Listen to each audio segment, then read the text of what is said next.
Step into Value Zone hyper mart Patancheru. Congress party Congress మంత్రులందరూ అద్భుతంగా ప్రగతి పదం వైపు దూసుకుపోతూ తెలంగాణ రాష్ట్రాన్ని పేరుని ఖ్యాతిని వాణిని భారతదేశం మొత్తం వినిపించే విధంగా చేస్తున్నందుకు ఈ రోజు భారతదేశం కూడా మన తెలంగాణ రాష్ట్రం గురించి చెప్పుకుంటాను. ఈ తరుణంలో నేను హరీష్ రావు గారు అంటారు 100 రోజుల తర్వాత ఇలా పప్పులు ఉడకమన్నాడు. నేను చెప్తున్నా హరీష్ రావు గారు 100 రోజుల తర్వాత కాంగ్రెస్ ప్రభుత్వం బిర్యానీ ఉడుకుతుంది, చికెన్ ఉడుకుతుంది, గుడ్లు ఉడుకుతాయి, అన్ని ఉడుకుతాయి. మీదేం ఉడకదు, మీ నీళ్లు కూడా ఉడకవు, మీ నీళ్లు కూడా తాగవు. ఎందుకు సార్ 100 రోజుల తర్వాత మమ్మల్ని ఏం చేస్తారు సార్? మీరు ప్రగతి భవన్ ని ప్రజాభవన్ చేసినందుకా? మీ ప్రగతి భవన్ లో ఉన్న 100 గడీలు 5-6 పెద్ద పెద్ద బిల్డింగ్లు విడగొట్టి అందరికి అందుబాటులో తీసుకొచ్చినందుకా? ఒక దళిత ఉప ముఖ్యమంత్రిని తీసుకొచ్చి అందులో పెట్టినందుకా? ఎందుకు సార్ మీరు చేసేది? నియంతృత్వ పాలన పాతరేసి ప్రజాపాలన తీసుకొచ్చినందుకా? మరి మహిళలందరికీ ఫ్రీగా బస్సులు ఇచ్చాం, ఫ్రీ బస్ టికెట్. 8 కోట్ల పైచీలకు ప్రయాణించారు మహిళలు. మాటల విషయం కాదు ఇది. 8 కోట్ల మంది స్త్రీమూర్తులు ఫ్రీగా తెలంగాణ రాష్ట్రంలో టికెట్ లేకుండా. అందరూ అనుకుంటున్నారు నిన్న అన్న ఈ నెల నాకు 1300 మిగిలినాయి, ఈ నెల 1500 మిగిలినాయి, ఈ నెల 1600 మిగిలినాయి, ఈ 1600 తీసుకపోయి చిట్టి కట్టుకుంటాంది మా ఇంట్లో. పాపం మా ఇంట్లో పనిచేసే ఒక అమ్మాయి. నాకు చాలా ఆనందం అనిపించింది. ఇది ప్రజాపాలన అంటే, ఇది ప్రజా ప్రభుత్వం అంటే.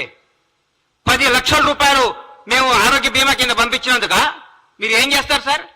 మేము ఏ నిరంకుత్వం లేకుండా, ఏ రికమెండేషన్ లేకుండా నిజాయితీ గారి పరిపాలన అందిస్తున్నందుక, నీతి గల నాయకుల్ని మంచి మంచి ఉద్యోగాలు నియమించినందుక ఏ ఫీలింగ్ లేవు. సమాజం ప్రతి ఒక్క కమ్యూనిటీని తీసుకొని నీతివంతమైన అధికారులంతా నియమించి ముందుకు తీసుకుపోతున్నారు ముఖ్యమంత్రి గారికి రేవంత్ రెడ్డి గారు. మీరు దీనికా సార్ ఎందుకు కుళ్ళుకుంటున్నారు సార్? మీరు నాకు అర్థం కావట్లేదు.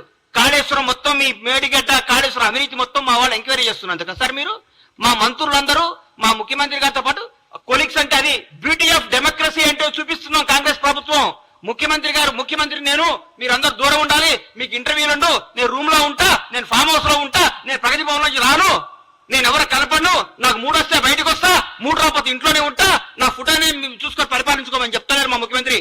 ప్రతిరోజు ప్రజలకు, నాయకులకు అందరికి అందుబాటులో సచివాలయంలో, ఇంట్లో ప్రతి కార్యక్రమానికి వెళ్తున్నారు, ప్రతి ఒక్కరితో మాట్లాడుతున్నారు, మొబైల్ గేమ్ అవుతున్నారు.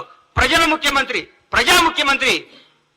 అందుకా సార్ మీరు మమ్మల్ని 100 రోజుల్లో మమ్మల్ని మా పప్పులు అడుకొని చేసేది? ఏం చేయమంటారు? మమ్మల్ని పడుకోమంటారా? అవినీతి చేయమంటారా?